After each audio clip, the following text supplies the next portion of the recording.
resolvemos gravar nosso chá. Resolvemos gravar nosso chá, exato.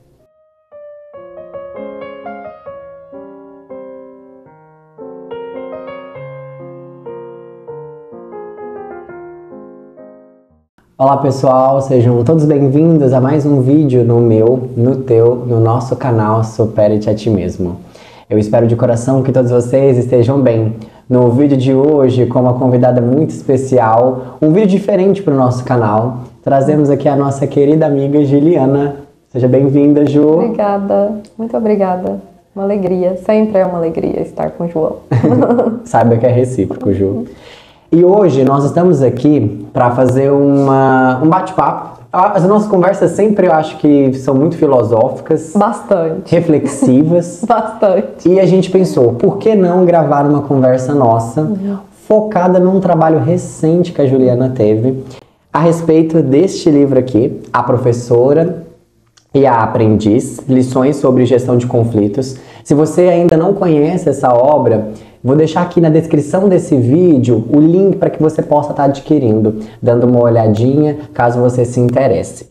E o objetivo então aqui desse vídeo é a gente fazer uma entrevista com a Ju, fazer algumas perguntas, não só a respeito da obra, mas também a respeito da vida dela e a gente trocar algumas questões.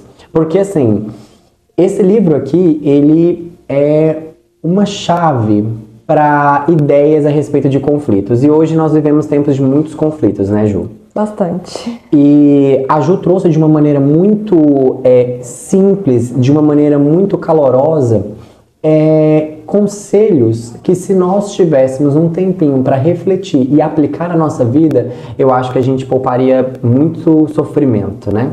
Então, a ideia é a gente falar um pouquinho a respeito dessa obra e falar um pouquinho a respeito de você. Pode ser? Pode ser, combinado. Então, Juliana Marcelino, começamos primeiro pela seguinte ideia. Você é formada em? Direito. Você fez Direito. Direito. Interessante. Conta pra gente um pouco a respeito da sua trajetória profissional. Tá. Eu fiz Direito aqui na Federal de Goiás. Aqui Certo. estamos ao lado. Ao lado da UFG, verdade.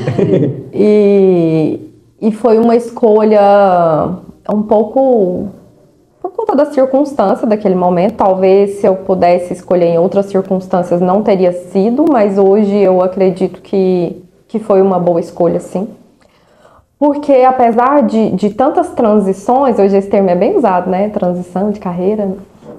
Eu fiz bastante, mas existe um fio condutor em todas elas. E hoje, quando eu olho de fora a minha carreira, o fio condutor sempre foi gestão de conflitos. Então, advoguei, depois fui para o jurídico, passei por várias áreas, acabei assumindo a gestão do jurídico, foi o meu primeiro contato com gestão mesmo, dentro do corporativo já. Isso, gestão de pessoas e gestão geral, de projetos, né, do setor. De lá, eu fui para o shopping. E aí, eu fiquei muitos anos no shopping, à frente da gestão do negócio. Aí, certo. Eu já fiz uma transição, e aí foi quando eu decidi fazer o mestrado em administração de empresas no Uruguai, que aí, por coincidência, as coincidências da vida, é uma referência em gestão de conflitos, Uruguai e Argentina, hoje na América Latina, né? Então, tive muito contato, tive formação em negociação, que tá dentro do guarda-chuva de gestão de conflitos, né? Fiz uma especialização na Dom Cabral também, muito nessa linha, que me ajudou bastante. Então, fiquei muito tempo. E depois, por uma questão pessoal, nessa época em Manaus, e depois por uma questão pessoal, a gente precisou mudar, e aí foi uma decisão da nossa família, né? Meu marido precisou voltar, decidiu voltar para Goiás. E eu fui para a indústria, em uma cadeira de gestão de RH. RH, certo. RH. Então, eu comecei advogando, fui para a gestão do jurídico, depois para a gestão do negócio, depois para o RH. E aí tem muito conflito. Né? Imagino. Porque é gente. Então, ali eu assumi a área também de segurança, de departamento pessoal, então de uma empresa grande, muitas pessoas e muitos conflitos. E aí eu foquei, dali em diante, a minha carreira foi toda focada em desenvolvimento humano. E aí foi quando eu tive contato com a filosofia. Na verdade, contato não, contato antes. Porque eu sempre tive um apreço pela filosofia. Mas foi quando eu realmente aprofundei, porque aí veio a pandemia, e aí foi quando o livro começou a nascer, mas de um repertório que já estava dentro de mim há muito tempo. E assim, Ju, eu te faço uma pergunta. Você, olhando hoje para o livro, para as palestras e treinamentos que você tem dado nessa área, você imaginava estar onde você está hoje? Você imaginava ser escritora? Você imaginava que essa obra seria um fruto do seu trabalho dentro do direito, dentro dessa gestão que você foi aprendendo? Ou foi algo que surgiu com a necessidade, veio uma vontade? Como que você vê olhando para trás e sentindo o presente hoje? Tá. Eu não imaginava na prática como as coisas são hoje. Mas o livro sempre foi um sonho. Você sempre teve vontade? Sim, sempre foi um sonho, até porque eu sempre amei os livros, eu sempre amei um ambiente com livros. A biblioteca. Então, a biblioteca sempre a biblioteca aparece bastante. Então a biblioteca sempre foi um lugar de muito acolhimento e de muito deslumbramento também, assim. Eu tenho um deslumbramento até visual. Eu amo um ambiente que tem livros, assim, ele me desperta muita curiosidade e muito uma sensação de bem-estar, assim. Para mim, eu vejo uma beleza enorme no ambiente que tem livro. Então, biblioteca, livraria, tudo todo. Para você, qual que é o significado, qual que é o simbolismo que traz um livro para você hoje? Hoje, antes eu tinha muito estamos símbolo, com chá, né, Ju? Estamos com chá. Faltou só os biscoitos. Mas já comemos os biscoitos antes. Antes, eu sempre tive apreço pelos livros, curiosidade, porque eu sempre fui muito curiosa, mas um apreço muito estético. Continuo tendo. De estético, entendo. Ele me enchia os olhos, assim. Então, eu tinha essa sensação de bem-estar. Hoje, eu tenho a percepção de que os livros é uma forma de contribuição muito grande.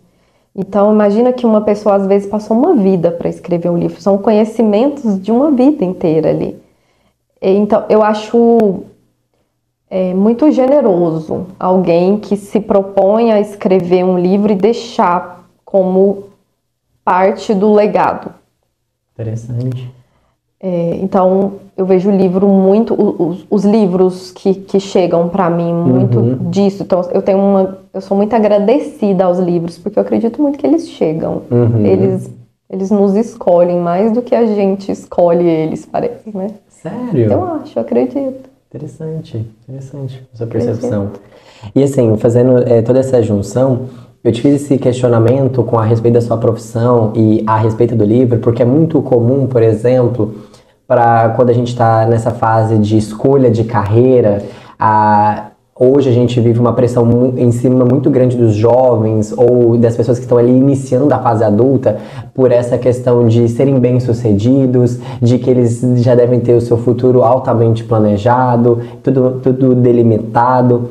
E é interessante ver a sua fala, porque a gente percebe que você se dedicou muito, você estudou muito, abraçou as oportunidades, mas parece que vieram umas imprevisibilidades que fizeram com que a sua história cada vez fosse mais abraçada. É como se tivesse um preparo nos bastidores da sua vida como é que você vê isso hoje, assim?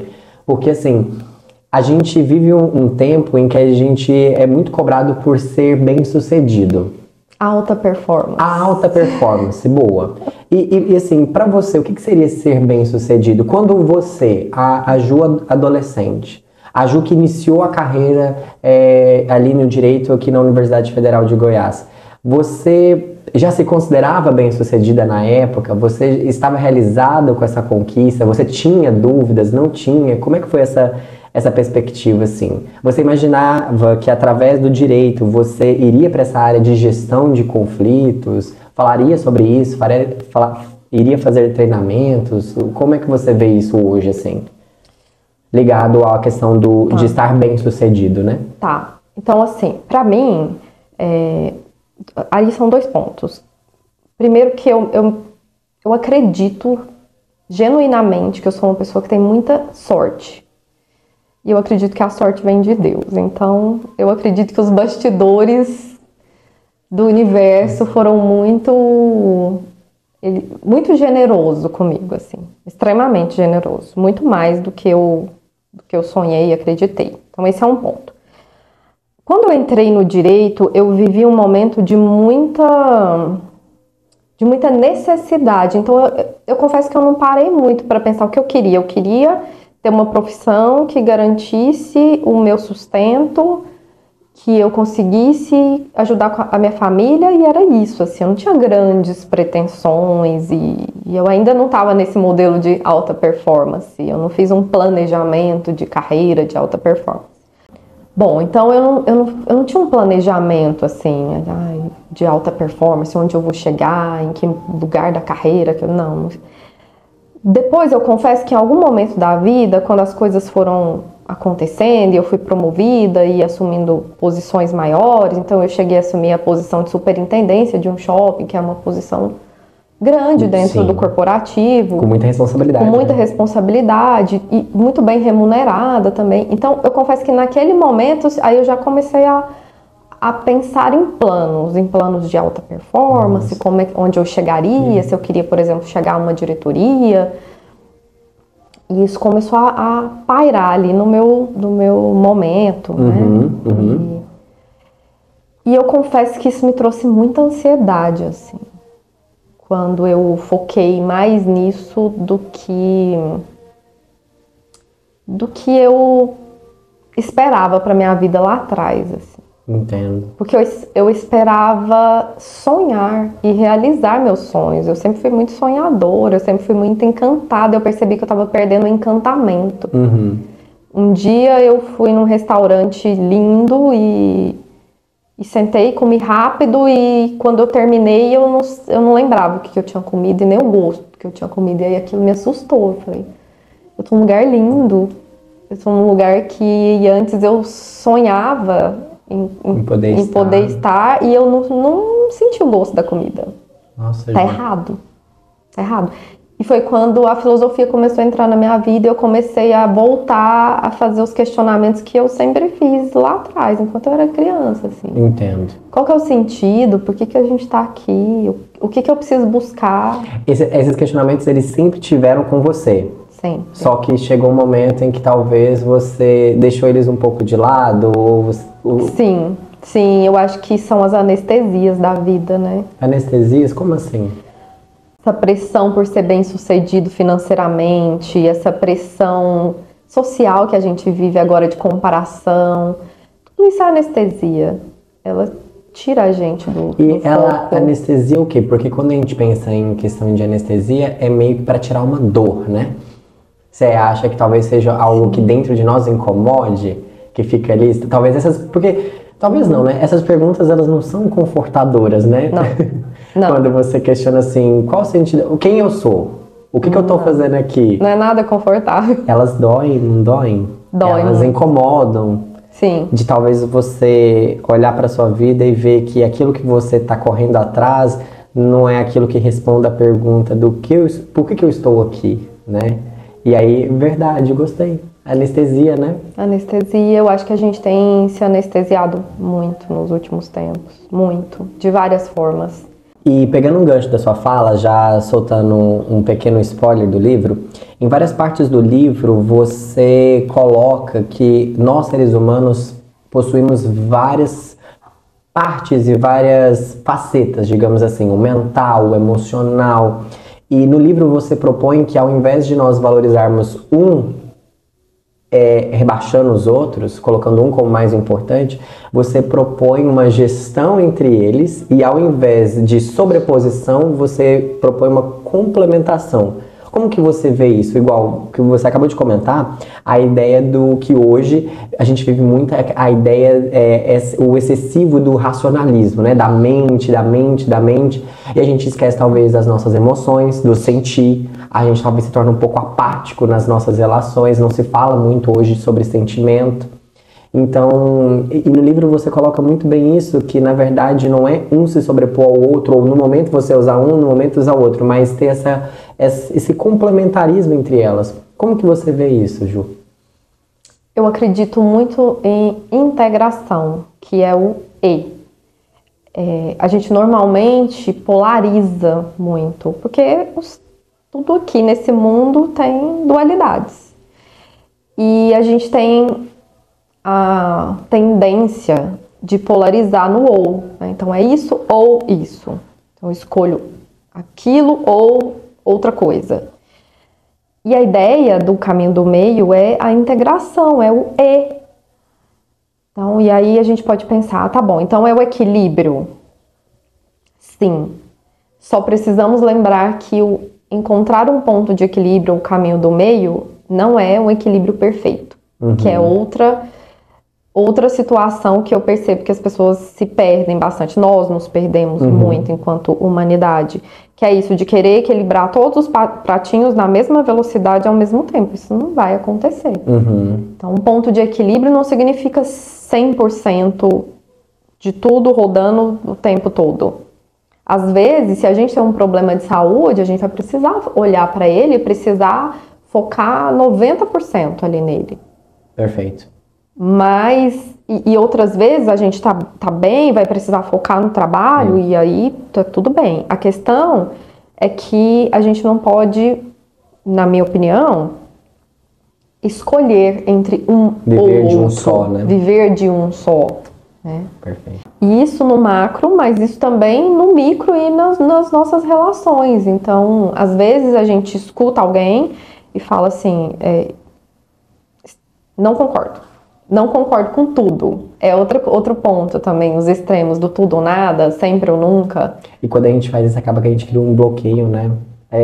Eu acho isso tão triste, porque quando eu viro pra você e falo assim, eu não concordo com você, não quero te ouvir, é como se eu dissesse que a sua existência, pra mim, ela não significa alguma coisa. Ou que a sua consideração sobre aquele assunto, pra mim, não é interessante. E é tão difícil quando nós excluímos a existência de alguém, é doloroso. Doloroso e desnecessário, né? É desnecessário. Que é isso, eu não concordo com essa sua ideia. E, para além disso, às vezes eu não concordo em partes. Isso. Porque às vezes também eu nem ouvi. Eu não ouvi para entender, eu ouvi para responder. Então, normalmente quando eu ouço para entender, eu posso não concordar com tudo, mas eu normalmente concordo com alguns pontos. Interessante. Geralmente a gente ouve para responder e não para entender. Legal. Nossa, não pensei nisso.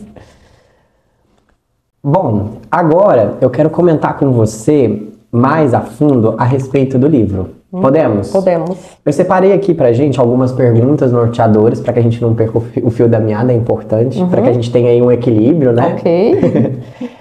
A respeito do livro. E aí eu gostaria de fazer uma pergunta de um leitor curioso. Vamos lá. O livro você começa com você cria um storytelling muito bem construído entre um ser que tem uma vontade de aprender e um ser que tem a vontade de entregar aquilo que ele sabe. Mas que quando a gente olha ali, ambos estão aprendendo, ambos estão ensinando, é uma construção muito bonita. Entre a professora Lúcia e a personagem Joma. Eu começo com a pergunta inicial do seguinte. Ju, o nome dessa personagem, Joma, teve uma inspiração? Tem algum significado para você? Porque, assim, te conhecendo, eu sei que você é muito simbólica. Então, Joma significa o quê? Por que Joma? Eu fiquei com essa curiosidade. Sim. Joma é uma junção do nome do meu pai e da minha mãe, José e Márcia.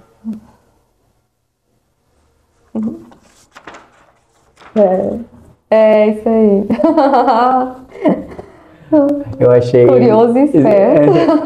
Eu mostrei aqui pra ela porque ela dedicou o livro a 3 pessoas, basicamente.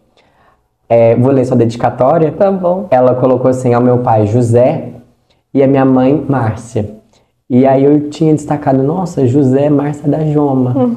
E aí ela dedica também à professora Lúcia Helena Galvão, com profundo respeito e gratidão, cuja sabedoria ilumina. A sua dedicação à educação e seu compromisso com o desenvolvimento humano são fontes inesgotáveis de inspiração e impulsionam a raça humana para a frente, em seu longo caminho de volta a Deus. Que essas páginas possam refletir um pouco da luz que espalha pelo mundo, guiando outros na jornada do conhecimento, da consciência e da sabedoria. Incrível, Ju. Muito interessante. Então, foi um acrônimo que você criou para suas origens, seus... Foi. É uma ficção, mas tem elementos aí da minha vida, da minha história. Entendi. Legal. Bom, dando sequência, no livro você comenta que muitas vezes nos encontramos num estado de reação ao invés de decisão. Então, muitas vezes a gente reage ao invés de realmente tomar uma decisão propriamente dito ali, né? De agir, né? Para você, o que marca a diferença entre quando eu estou agindo definitivamente e quando eu estou reagindo? O que marca para você, assim, para a gente poder ter mais consciência disso no nosso dia a dia? Bom, essa pergunta que ela vem de uma reflexão fresca, assim, nessa semana, inclusive. Eu acredito que nível de consciência. Nível de consciência. É o que marca, porque muitas vezes a gente acredita que está tomando uma decisão, mas, na verdade, isso não está acontecendo. Estou reagindo ali. Eu estou reagindo. Por quê? Essa semana, na quarta-feira, eu fiz um curso sobre negociação. Certo. E quando a gente fala negociação, a gente já vai para o lado de que um ganha, o outro perde. E a ideia... Isso é comum, né? E a ideia do treinamento era mostrar, inclusive com um método científico, com uma ferramenta validada em Harvard há mais de 30 anos, que não é sobre isso, que é possível ter um ganha-ganha. Legal. Bom, dentro do contexto desse curso, eu faço uma introdução aos vieses cognitivos e inconscientes. Certo. E é muito interessante porque é muito chocante. Para quem tá ali ouvindo, e sempre para mim também. Porque eu sempre tenho, que é exatamente o que você falou, assim, quando a gente se dispõe a ensinar, a gente talvez aprenda até muito mais. Eu aprendi muito com eles. E muito dentro desse contexto, a gente chegou a essa conclusão de que, peraí, será que sou eu que estou decidindo mesmo? Com a quantidade de vieses que a gente tem? Então, o marketing usa de gatilhos e de vieses cognitivos, e nós, enquanto cultura, assim como povo, temos vários. Então, temos vieses em níveis de grupo, vieses individuais, vieses das nossas crenças. É uma infinidade de vieses que nós temos. Então, será que somos nós mesmos que estamos decidindo o que decidimos? Será que o que está por trás dessa decisão? E aí você comenta que é necessário, então, um nível de consciência para essa diferença. E o que faz com que a gente expanda a nossa consciência na sua visão, assim? O que ajuda a gente, talvez, dar esse clique para sair da reação e ir para a ação? Acredito que existem várias possibilidades, mas duas que eu aprecio bastante é repertório e referência. Então, um repertório de qualidade. E repertório é muito interessante, a gente até estava conversando antes aqui sobre os livros do João. É que um livro puxa outro, uma conversa puxa outra, e a gente acaba atraindo por sintonia as pessoas e atraindo novas pessoas. A cada vez que a gente sobe um degrau, a gente fica no nível de outra pessoa em degrau parecido, que vai puxando referências e construindo isso. Então, um repertório de qualidade, eu acredito que influencia muito no nosso nível de consciência. E as nossas referências também. Tem uma ideia que é simplista, óbvio, mas que eu gosto bastante, que fala que nós somos a média das 5 pessoas que a gente convive. Legal. As pessoas falam muito sobre isso. E eu acredito que tem sim um pouco de sentido nisso. Sim, porque e não só das pessoas com quem a gente convive, mas das pessoas que são referências para nós. Entendo. Como talvez um professor, um pai, uma mãe. Exatamente. Um amigo. Quem é sua referência? O cantor XYZ? Nossa. Sem julgamentos, mas é um... Um dado importante. E aí a gente talvez poderia entrar nesse assunto, mas aí talvez não tenha um outro vídeo. Hoje nós vivemos uma época em que os nossos influenciadores parece que têm nos desinfluenciado, me permita a licença poética aqui. Parece que eles nos incentivam ao esvaziamento mesmo. Sim. A superficialidade, a falta da leitura, de não estudo. Parece que é justamente o não incentivo da construção desse repertório. Então, na minha percepção de hoje, se eu pudesse resumir em uma palavra, obviamente que, né, muito simplista isso, mas se eu precisasse resumir em uma palavra o grande problema da humanidade, seria referências. Referências, interessante, Ju. Interessante. E aí, dentro dessa pergunta, a gente desdobra numa que eu acredito que está muito ligado com essa resposta que você deu, mas eu vou fazer ela para que a gente desenvolva. A gente tem observado hoje muito a falta de originalidade das pessoas. Nós temos muito, não que a cópia seja um problema, mas eu acredito que as ideias são universais, mas a maneira como essas ideias se manifestam no mundo representam cada indivíduo. Sim. Só que a gente tem perdido essa originalidade, porque até a maneira como nós manifestamos essas ideias tem sido iguais. E a gente tem perdido essa profundidade, e é algo que o ser humano traz, né?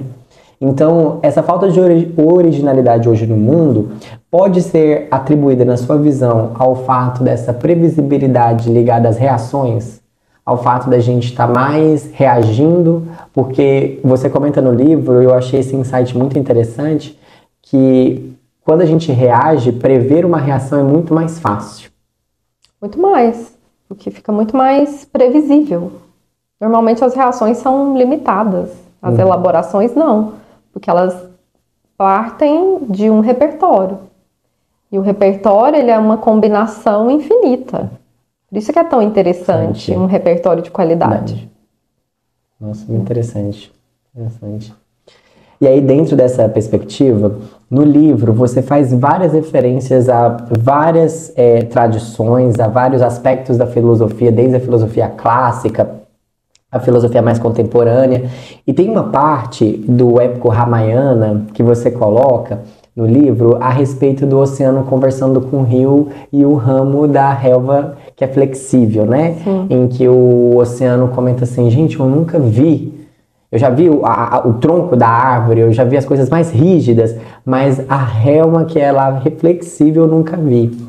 E eu queria te fazer uma pergunta a respeito dessa passagem, que para você, Ju, como que é ser um ramo de relva flexível e original ao mesmo tempo? Como que eu mantenho a minha originalidade através do meu repertório, dessa minha entrega, mas eu consigo ser flexível diante do meu ambiente de trabalho, diante das minhas relações com os meus amigos, porque, querendo ou não, a gente tem que se adaptar. Sim. Então, o tipo de conversa que nós temos aqui talvez não seja o mesmo tipo que a gente tem com outras pessoas, no nosso ambiente de trabalho, enfim. E às vezes é difícil eu falo por mim, a gente conservar a nossa originalidade, a nossa identidade, mas ao mesmo tempo também é o equilíbrio, né? Parecem serem opostos, né? Sim, parecem ser opostos. Porque quando eu não sei se você tem essa visão, mas para minha geração, por exemplo, a gente tem muita ideia assim, vamos falar por exemplo de artistas. Nossa, aquele é muito original, é quando ele quebra paradigmas. Sim. Quando ele não se adapta ali e ele não tem aquela flexibilidade, ele vai e faz uma coisa, geralmente um escândalo ou algo assim, a gente fica, nossa, essa pessoa é original. E para você, será que é esse realmente o conceito de originalidade? Enfim, como é que você vê igual você disse, essa integração entre originalidade e a questão de flexibilidade? Boa. Só fazendo um parêntese, João tem, quando ele fala de geração, 20... Eu tenho 24. E eu 41. Tá? Então, viemos de gerações distintas. Essa talvez seja uma das grandes reflexões da minha vida, assim. Eu penso muito sobre isso. E se eu pudesse chegar em uma fórmula, seria respeitar sem concordar. Respeitar sem concordar. Explico. Quanto mais a gente ouve alguém de verdade, aí voltando assim, ouvir para entender e não para responder ou para atacar ou para reagir, E ouvir com a disposição de talvez mudar de ideia. Ou ouvir com a intenção de entender que é possível concordar em partes. De considerar. De considerar ali, né? Que a outra pessoa importa, de um lugar de humildade. Eu acredito que ali a gente evolui enquanto seres humanos em grupo, fora de nós. Então isso daí vem essa flexibilidade.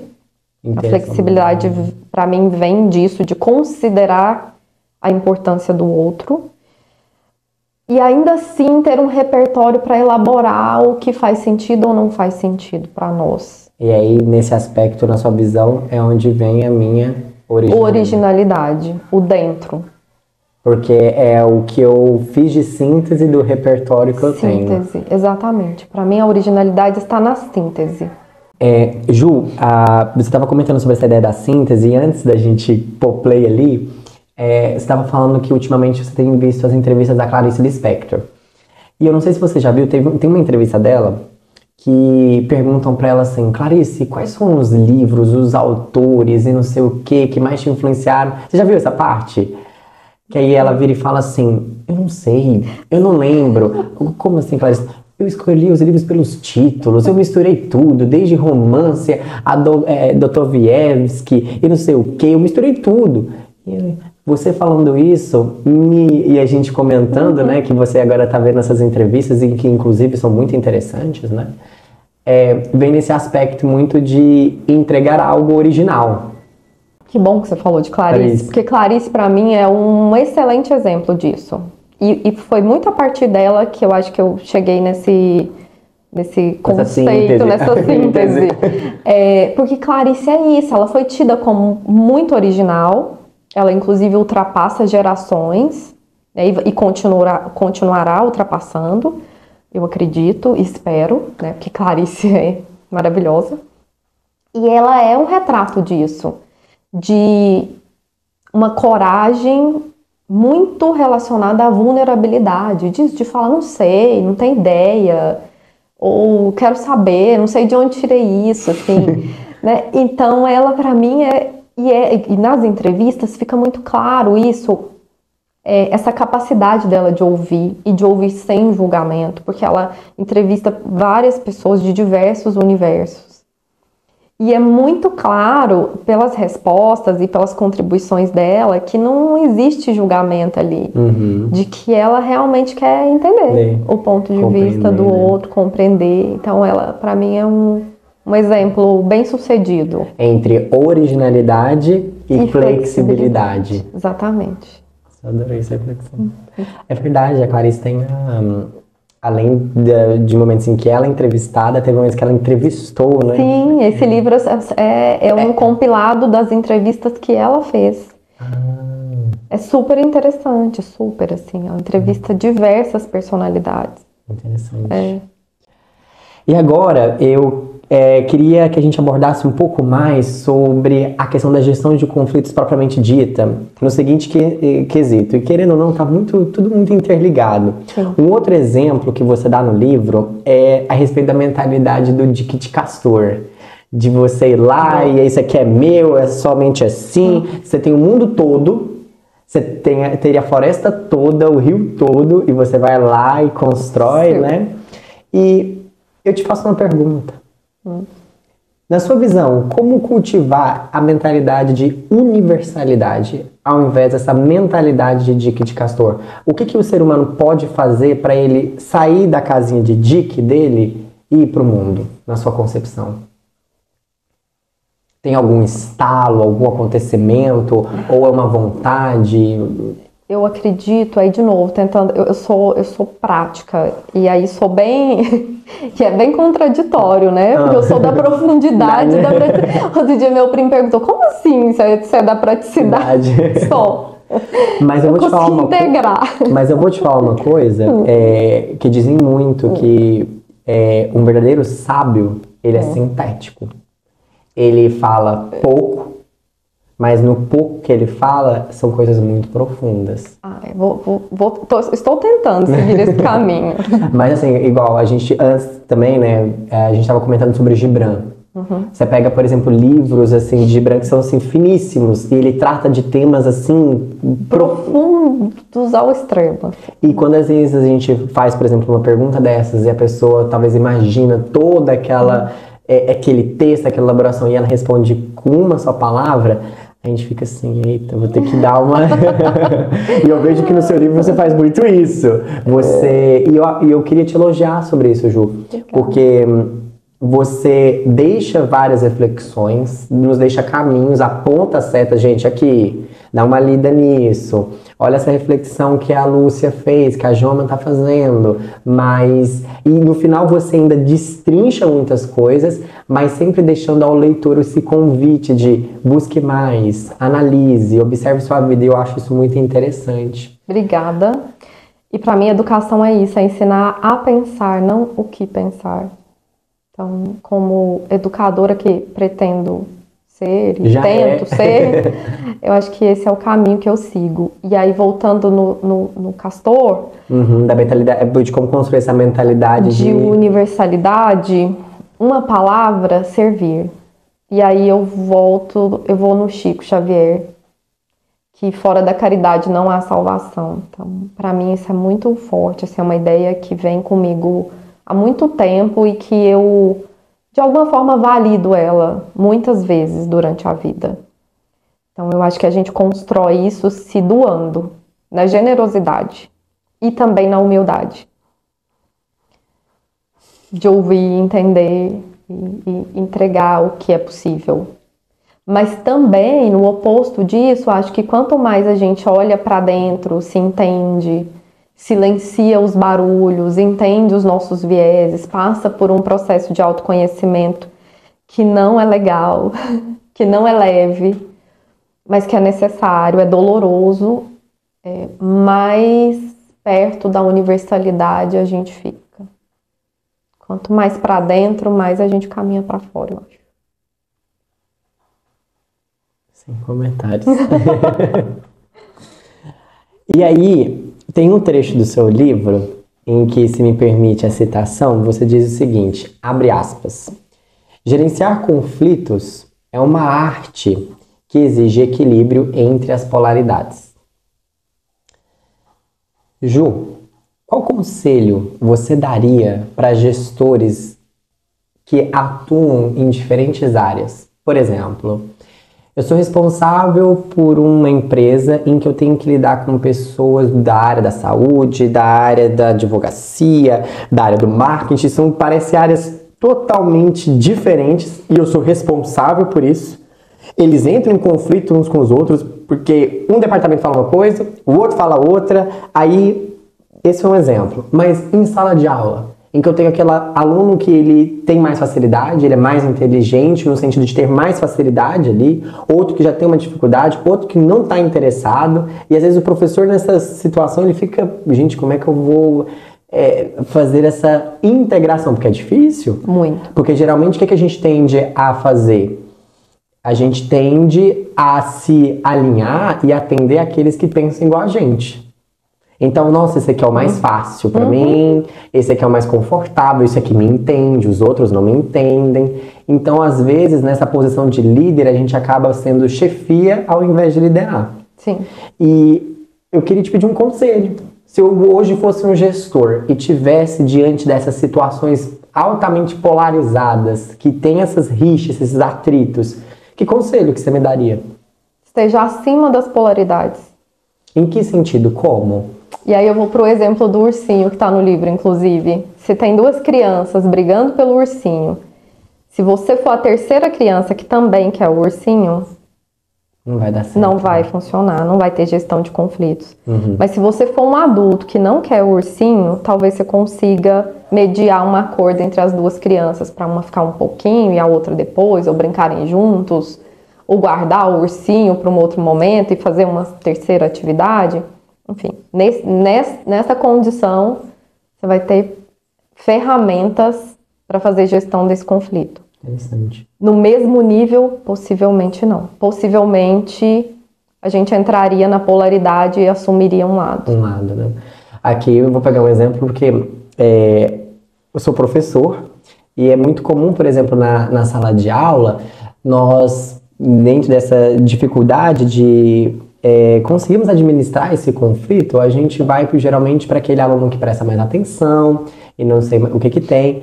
Só que se nós, professores, nos colocássemos acima disso, no sentido do ideal de que a minha função é educar, e eu educo para formar seres humanos, talvez aquele que tem mais facilidade, ele precisa aprender a compartilhar. Exatamente. E é interessante porque, às vezes, a gente não tá nesse patamar de se colocar acima, a gente tá no patamar de quê? Eu preciso que as pessoas aprendam. Ele já aprendeu? Opa, que maravilha. Aquele ali não quer? Então eu adotei um lado. Não é culpa minha. Não é culpa minha. É muito não mais é responsabilidade fácil, minha. Interessante. Agora, se a gente tá ancorado a um ideal, é mais fácil realmente da gente...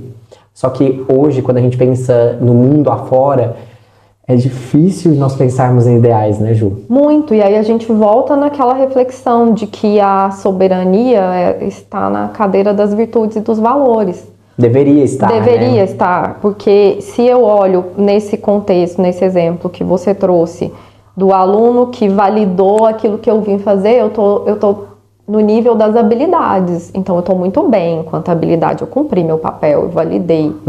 E nós buscamos essa validação.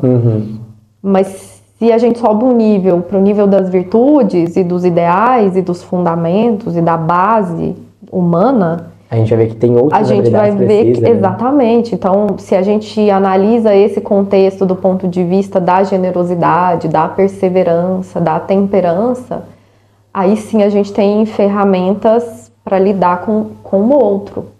E poder ensinar talvez algo que ele precise ali, né? Que é necessário. Sim. E não- Ou aprender com ele também. Não sei. Ju, tem um outro aspecto que hoje, atualmente, nós falamos muito que elas são polarizadas. E eu gostaria de te perguntar como integrá-las, que é a respeito da espiritualidade e da materialidade.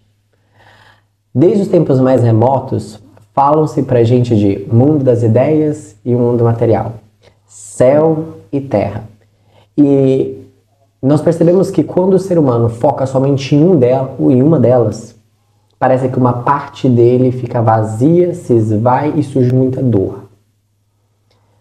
Para você, como seria possível ter essa integração entre essa espiritualidade, entre esse céu e essa materialidade, essa terra? Como que você consegue ter essa gestão entre esses possíveis agentes conflitantes? Eu acredito que esse é o maior desafio da nossa existência aqui na Terra. Se a gente olhar para a história, é exatamente isso que você colocou.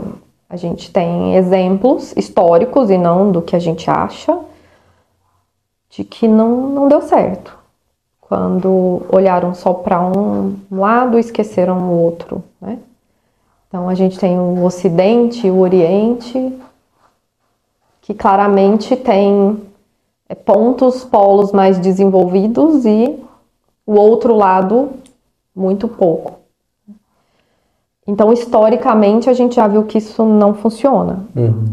Baseado em dados, porque eu também sou da pesquisa, sou doutoranda, e sou muito da pesquisa, assim como você, eu olho para os dados. Certo. É importante? É importante. Então, baseando nos dados, eu acredito que precisamos integrar. Não tem essa opção de olhar só para um ou outro enquanto estamos aqui nessa experiência. Entendo. E, assim, na sua cabeça, vem algum dado, alguma coisa que eu já vi assistindo palestras suas? Você já citou, assim, cada dado, ao longo também dessa conversa, você já citou vários exemplos. Tem algum dado, assim, que para você, quando você pensa em espiritualidade e materialidade, você lembra dele? É um exemplo que você gosta de compartilhar com as pessoas, que você gostaria de deixar aqui pra gente? Bom, Um dado que na verdade, não é que eu gosto, mas que me incomoda bastante, são os dados de saúde mental no mundo, né? Estamos caminhando com números cada vez maiores e muito preocupantes, e o Brasil, especialmente, então, somos o primeiro em ansiedade no mundo. Isso não é um pódio que a gente... E é curioso porque quando a gente para pensar, a materialidade, o mundo, nós temos ido para a Lua. Exatamente. A gente constrói foguetes que desviam cometas. Exatamente. E a gente teve uma evolução na inteligência artificial absurda. Com certeza. Na inteligência emocional, agora recebemos esses dados e falamos, opa, precisamos olhar para isso e estamos tentando, porque de alguma forma. Porque talvez a gente focou demais no artificial e esqueceu do emocional, né?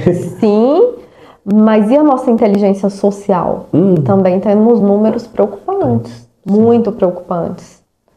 Então, eu acho que isso é reflexo, inclusive, desse outro extremo, que a gente tem dados de que avançou muito. É ruim? Não necessariamente. Vai depender do que vamos fazer com isso.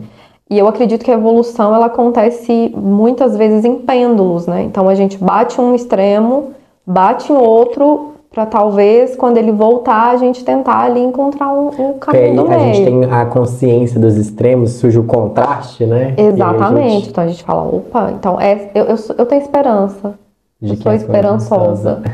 Eu acredito que a humanidade está caminhando, não de forma linear. Então quando a gente olha e fala assim, então a gente melhorou muito, né, de um ponto para o outro.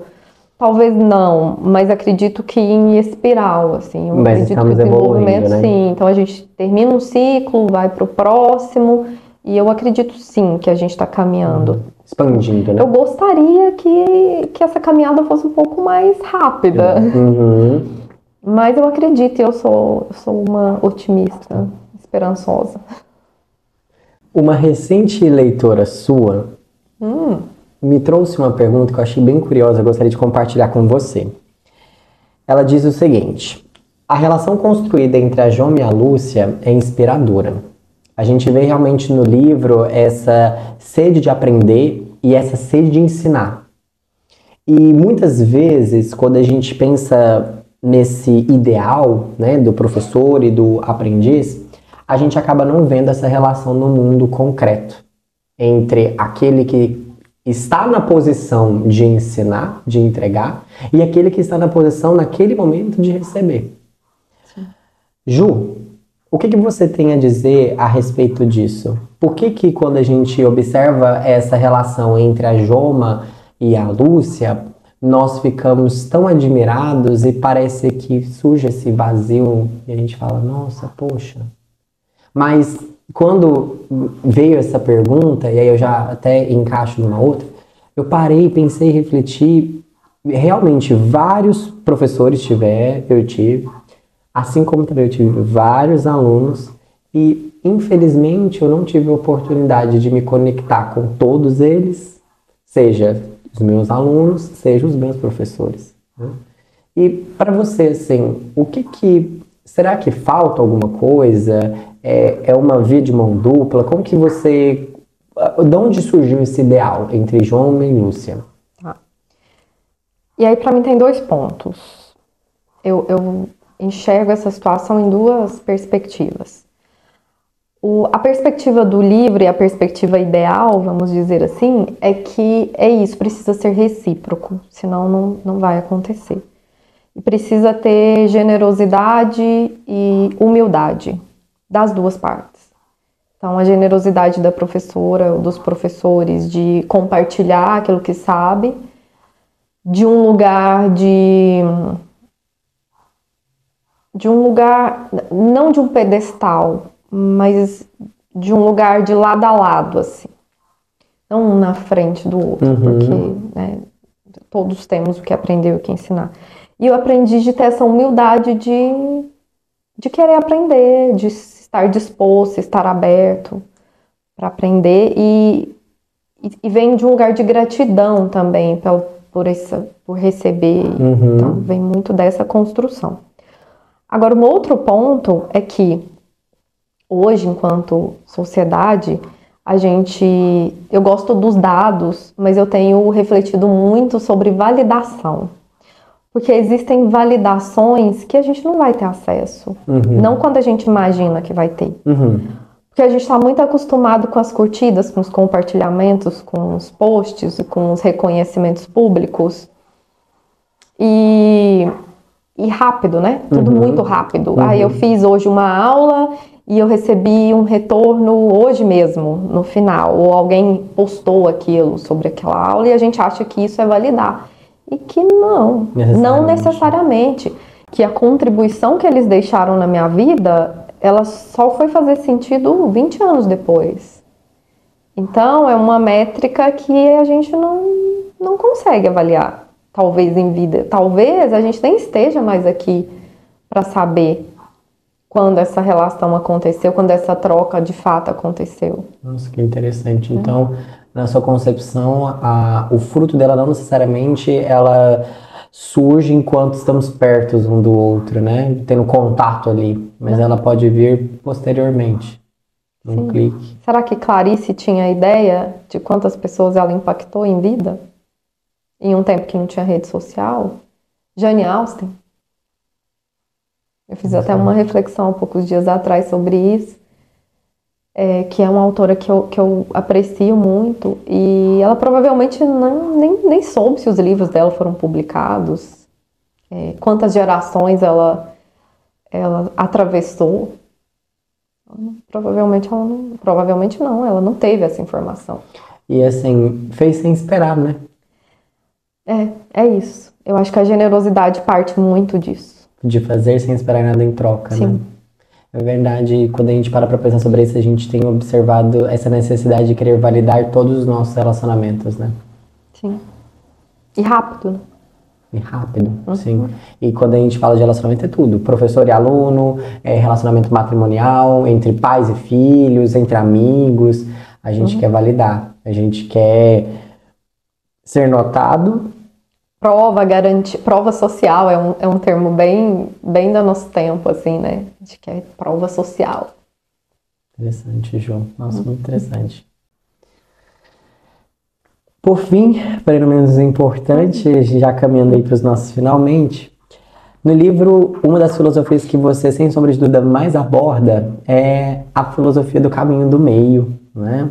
Dessa ideia que, igual a gente foi desenvolvendo e comentando ao longo dessa entrevista, sobre essa ideia da integração que você muito bem nos propõe. E, para a gente finalizar, fica a seguinte pergunta para nós do seguinte: como eu havia dito, você aborda muito o caminho do meio ao longo do livro. Para você, Ju, como foi o desenvolvimento desse conceito na sua vida até hoje? O caminho do meio chegou para mim como um bálsamo. Porque eu passei muitos anos da minha vida achando que eu tinha uma forma errada de existir. Porque eu sempre ouvi uma história e eu ouvi um lado e eu falava, eu acho que tem um pouco de razão aqui. E eu ouvi o outro lado também e eu falava, mas também tem um pouco de razão na outra parte. E eu me culpava porque muitas vezes o julgamento vinha ou de alguém ou meu mesmo, de falar, eu preciso me posicionar, eu tô em cima do muro. Então eu recebi muitos rótulos durante a vida por conta disso. Alguns bons, de falar, você é uma pessoa muito diplomática, você me chamar para tentar uma conciliação. Então quando tinha um conflito, que legal. As pessoas me chamavam e falavam, vamos tentar resolver, porque você é conciliadora. Mas muitas vezes não era um rótulo legal, era assim, ela é falsa, ou ela fica em cima do muro, ou ela não se posiciona, ou como você não se posiciona. Não então, foi assim um caminho muito fácil. Então. Não, então eu tinha muitas questões relacionadas a esse assunto, assim, era um assunto que me atormentava um pouco, assim, eu pensava, será que eu preciso me posicionar mesmo? Será que eu tô errada? É um jeito errado de existir? E aí, quando eu tive acesso à filosofia do caminho do meio, isso me confortou muito. de pensar, alguém pensou nisso e alguém validou isso de alguma forma há muito tempo atrás. É um jeito de existir, é um jeito de refletir a vida. Então, é isso que significa para mim. Muito bonito. E o que eu vejo ao longo dessa entrevista, ao longo dessa obra, ao longo da nossa amizade, que surge muito dos livros e de encontros filosóficos, né, Ju? E aqui eu já queria deixar o meu agradecimento por você ter aceitado de estar aqui. Você, nessa semana corrida de altos treinamentos e palestras, tirou um tempo para estar aqui, para a gente conversar, poder fazer essa entrevista. E o meu agradecimento, ele vai mais do que isso. Porque, através da resposta que você acabou de nos deixar, foi muito bonito, porque você não deixou que o conflito interno que você tinha dentro de você, nesse amor de querer juntar todo mundo, de querer considerar todo mundo, te impedisse de crescer. E você entregou pra gente lições muito valiosas, através da sua originalidade, maneiras inteligentes, profundas e cotidianas de poder gerir conflitos. Então, eu te agradeço muito. Obrigado por estar aqui, obrigado por a gente ter tomado esse chá. Eu espero que esse vídeo possa contribuir de alguma forma para nós. Eu não sei para você. Não sei para vocês, mas para mim. É aquela questão assim, nós estamos gravando, vamos compartilhar. Sim. Mas quantos insights eu tive aqui? Quantos momentos nós paramos aqui, eu tô sem resposta. E vocês vão ver os cortes, porque assim, a gente não espera, né? E aí parece que vem a vida e... Então, Ju, obrigado. De coração mesmo. Você foi, assim, uma necessidade. Então, muito obrigado. Obrigado mesmo, assim, de coração. Eu tenho muito orgulho do que a gente constrói. E eu tenho muito orgulho dessa obra. Só contando para vocês, bastidores das amizades. Quando eu conheci a Ju, ela tava assim, será que eu escrevo? Será que não? Ou, tá escrito, você quer ler? Olha a honra. Eu falei, como assim? Eu falei, será que eu publico? Não. E hoje ver isso daqui. E uma coisa que eu acho fantástica, aí você me dá licença, que me emociona muito, é poder, por exemplo, entrar lá no site da Amazon e ver os comentários que as pessoas deixam a respeito dessa obra. De uma coisa assim que a gente tava tanto com tantas perguntas e hoje a gente vê essa concretização e te aproveito para fazer uma pergunta. Vão vir mais livros, Ju? Você pensa em escrever mais? Quem sabe? Alguma coisa, algum spoiler para nós aí? Você está escrevendo algo ou não? Está no momento de mais palestras e treinamentos? Eu decidi que se vier do coração, sim. Entendi. Se vier de necessidade, roteiro pronto, não. Entendi. E aí eu te agradeço muito, muitíssimo. E se não fosse o João, não teríamos o livro. Não. Não teríamos. Eu acredito que nem foi um encontro, mas um reencontro. Você sabe disso. Muito obrigada por tudo.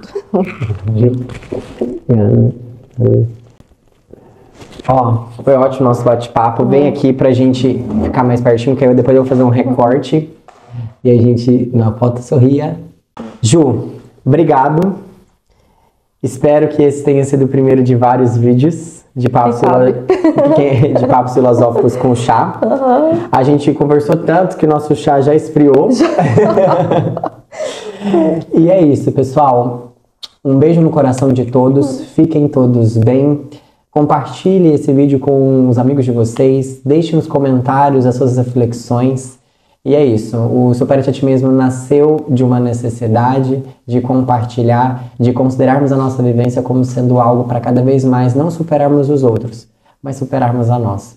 Esperamos de coração que esse vídeo simples, homemade aqui, possa te inspirar e trazer ideias que, como a Ju muito bem comentou, consigam gerenciar esses conflitos. Tem uma mensagem para deixar para as pessoas e eu deixo você finalizar o vídeo.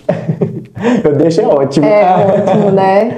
Eu vou deixar uma mensagem que eu tenho usado bastante nos últimos tempos, porque eu acredito muito nesses quase 20 anos de corporativo, onde as pessoas buscam muito desenvolver as habilidades e precisamos delas no mundo material, mas antes das habilidades, as virtudes.